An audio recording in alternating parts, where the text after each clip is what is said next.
हरिद्वार उत्तराखंड का एक खूबसूरत सा शहर और वहाँ पे ब्रह्म कुंड हर की पौड़ी एक खूबसूरत सी जगह, एक खूबसूरत रंग में वो रंगा हुआ था। अक्षय तृतीया की ये सुबह थी आज, और जो पूरा घाट था वो एक अलग ही रंग में रंग रहा था। एक अलग ही छटा बिखर के आ रही थी इस पूरे घाट की। लोग अपने दिनचर्या में लगे हुए थे और जब समय हो रहा था वो हो रहा था माँ गंगा आरती का, जिससे ये घाट और भी खूबसूरत लग रहा था। माँ गंगा की मूर्ति अपने स्थान पर विराजमान हो चुकी थी और अब किसी भी पल माँ गंगा की आरती की शुरुआत होने वाली थी।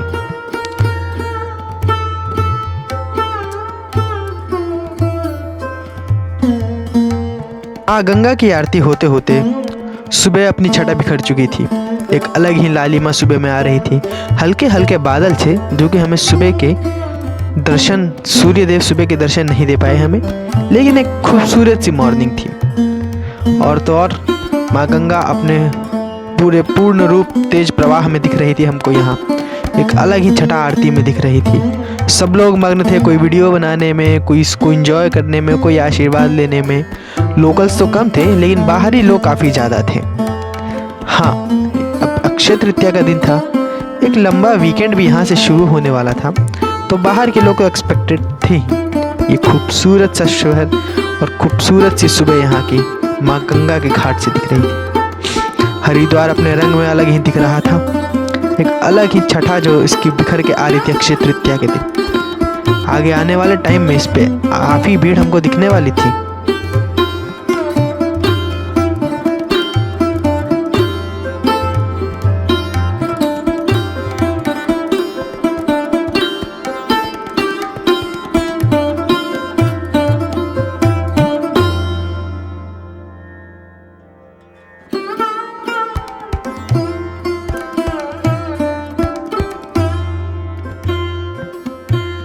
समय हो गया था सुबह के 6:30 और हम जो थे वो निकल चुके थे माँ गंगा के घाट से, और हम लोग अब बढ़ रहे थे एक अलग ही स्थान माँ मनसा देवी की तरफ। माँ मनसा देवी का ये प्रवेश द्वार जो हमको मंदिर माँ मनसा देवी के मंदिर की तरफ लेकर जाता है।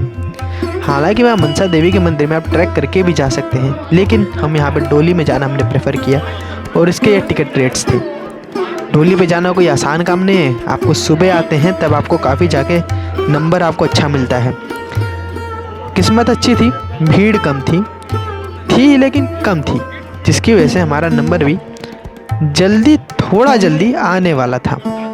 इंतज़ार तो करना था, और इंतज़ार की घड़ी दिखाता हुआ ये ट्रेन हमको ये बता रही थी कि कितनी दूर से लोग आने वाले हैं। यहाँ यात्री हर जगह से आते हैं और वो हर जगह से यहाँ इसको पहुँचाती है।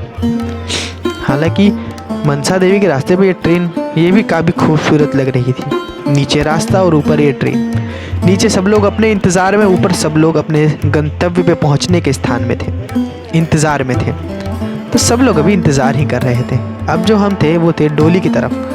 मनसा देवी का हमने टिकट ले लिया था और अब हम वहाँ मनसा देवी जाने के लिए डोली में बैठ रहे थे।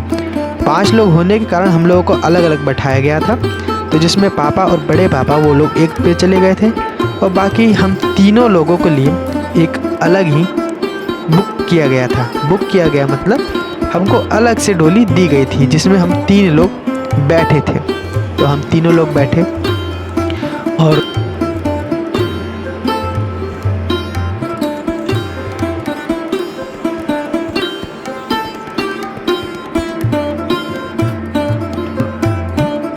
और हमारी डोली चल पड़ी अब ऊपर की तरफ। ऊपर जितना जल्दी पहुंचते उतने जल्दी दर्शन हो जाते लेकिन क्या करें, डोली का इस रफ्तार हमारे हाथ में तो नहीं थी। तो धीरे धीरे हम ऊपर की तरफ जा रहे थे। इस डोली में घूमने का भी एक अपना अलग ही मज़ा है।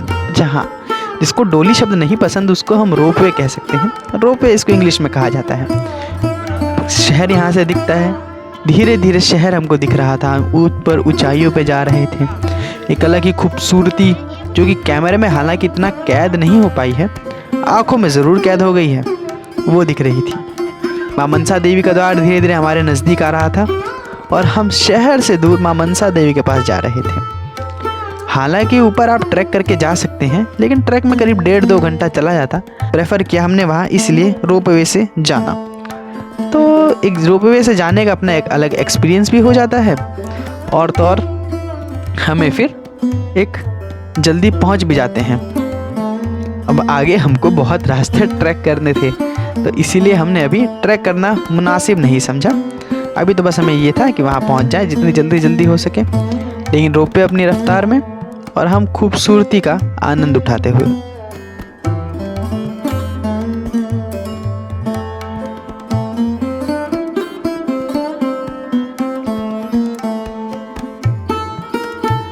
अब हम पहुंच चुके थे माँ मनसा देवी के द्वार। माँ मनसा देवी के द्वार से अब हम सिर्फ कुछ ही पल दूर थे। मंदिर का बोर्ड हमें दिख रहा था और अब हम मंदिर की तरफ बढ़ चुके थे। आगे चल रही मेरी फैमिली और पीछे वीडियो बनाता हुआ मैं। हालांकि आपको थोड़ा कम दिखूंगा, लेकिन दिखूंगा ज़रूर। माँ मनसा देवी के द्वार में हर जगह की तरह इस जगह भी बहुत भीड़ रहती है। फिलहाल सुबह के समय में थोड़ी कम है और बाज़ार आपको पूरी तरह से दिख जाएंगे। कुछ खुली हैं दुकानें, अभी कुछ खुली नहीं है, क्योंकि सुबह का टाइम था, 6:30-7 बज रहे थे अभी तो केवल। तो इतनी सुबह यहाँ का लोकल लोग उतना पसंद नहीं करते जितना बाहरी लोग पसंद करते हैं। तो फिलहाल हम लोगों को जो लेना था वो हमने लिया और अंदर दर्शन करने के लिए अब हम लोग जा रहे थे। तो बाज़ार यहाँ पे काफ़ी अच्छा है, अगर आप यहाँ कुछ लेना चाहते हैं तो आप यहाँ पे ले सकते हैं। हर की पौड़ी में स्नान करने के बाद और श्री मनसा देवी माता का दर्शन करने के बाद हम यहाँ पे आ चुके हैं श्री चंडी देवी माता मंदिर में। तो चंडी देवी माता मंदिर में आने के लिए आपके लिए 2 रास्ते हैं। या तो पहले आप यहाँ पे ट्रैक करके जा सकते हैं और दूसरा है जो उड़न खटोला नॉर्मली लोग यूज़ करते हैं। तो यहाँ पे आने के लिए अगर आप मनसा देवी जाते हैं तो वहाँ से भी उड़न खटोला बुक कर सकते हैं। 349 के चार्जेस हैं जो दोनों में इंक्लूड होते हैं, जिसमें आपको मनसा देवी और चंडी देवी दोनों का टिकट मिल जाता है। लेकिन अगर आप सोलो आते हैं तो सोलो आपको 220 का टिकट पड़ता है यहाँ पे, और 149 करीब का मनसा देवी का वहाँ का टिकट होता है।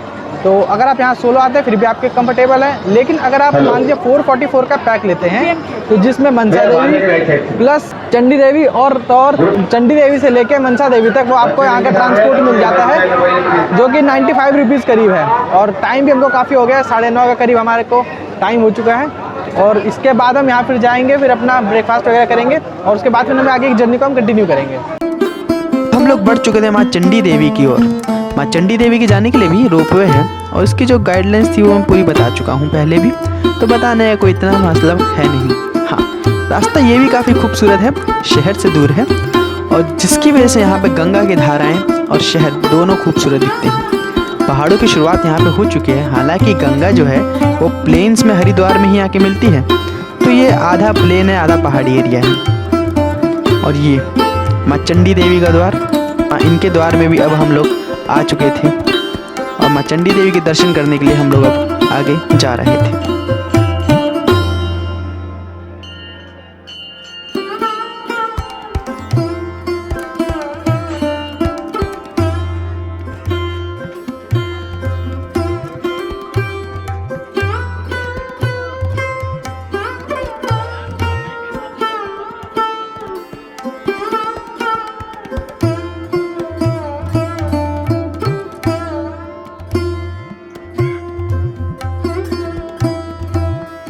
माँ चंडी देवी के दर्शन करने के बाद अब हम लोगों का काफिला निकल चुका था ऋषिकेश की तरफ। ऋषिकेश में हालांकि काफ़ी कुछ करने का प्लान था, राम झूला, लक्ष्मण झूला, उसके बाद जाना है नीलकंठ। लेकिन जो हमें मंजूर होता है वो भगवान को कहाँ मंजूर होता है, भगवान का प्लान ही कुछ और थे। तो फिलहाल हम लोग अपनी जर्नी को एंजॉय करते हुए पहुंच रहे थे ऋषिकेश। लेकिन ऋषिकेश पहुंचना भी उस दिन हमारे लिए बहुत स्ट्रगल का काम हो गया था, क्योंकि ऋषिकेश में लग गया था बहुत लंबा जाम। तो हम लोग जो अभी खुशी खुशी निकल रहे थे, हमको पीछे एक रास्ता बंद पड़ा था जो कि नेशनल पार्क से होके जाता था, तो मेन हाईवे से होके हमको निकलना पड़ रहा था। तो वो भी हमें मंजूर था, हमें इतना कोई प्रॉब्लम नहीं थी जाने में, तो हमने मेन हाईवे को ही लेना ठीक समझा। लेकिन मेन हाईवे में कम से कम हमें 4.5-5 किलोमीटर का जाम मिला, और उसी जाम ने हमारे सारे प्लान की हाय तौबा कर दी।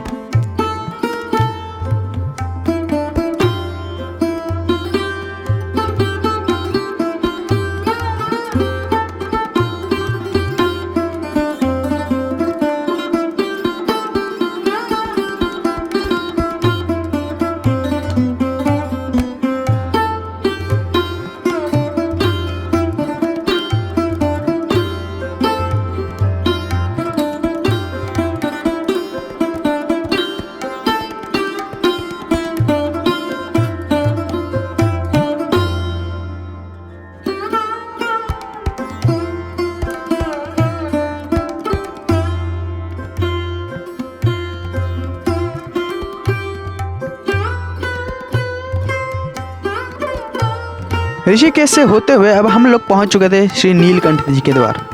शाम का समय हो रहा था तो ऋषिकेश में रुकना बिल्कुल मुनासिब नहीं था, क्योंकि भीड़ बहुत ज़्यादा थी, बहुत ट्रैफिक हो के हम लोग यहाँ पहुँचे थे। लेकिन हम नीलकंठ की ओर अब बढ़ रहे थे, मंदिर की ओर हम लोग अब जा रहे थे। तो बात करें अगर नीलकंठ मंदिर की, तो नीलकंठ मंदिर के बारे में ऐसा कहा जाता है कि ये जहाँ पे श्री शिव ने विष का प्याला पिया था, और उन्हीं की वजह से, विष का प्याला पीने की वजह से उनके जो गर्दन थी वो नीला का नाम पड़ा है नीलकंठ।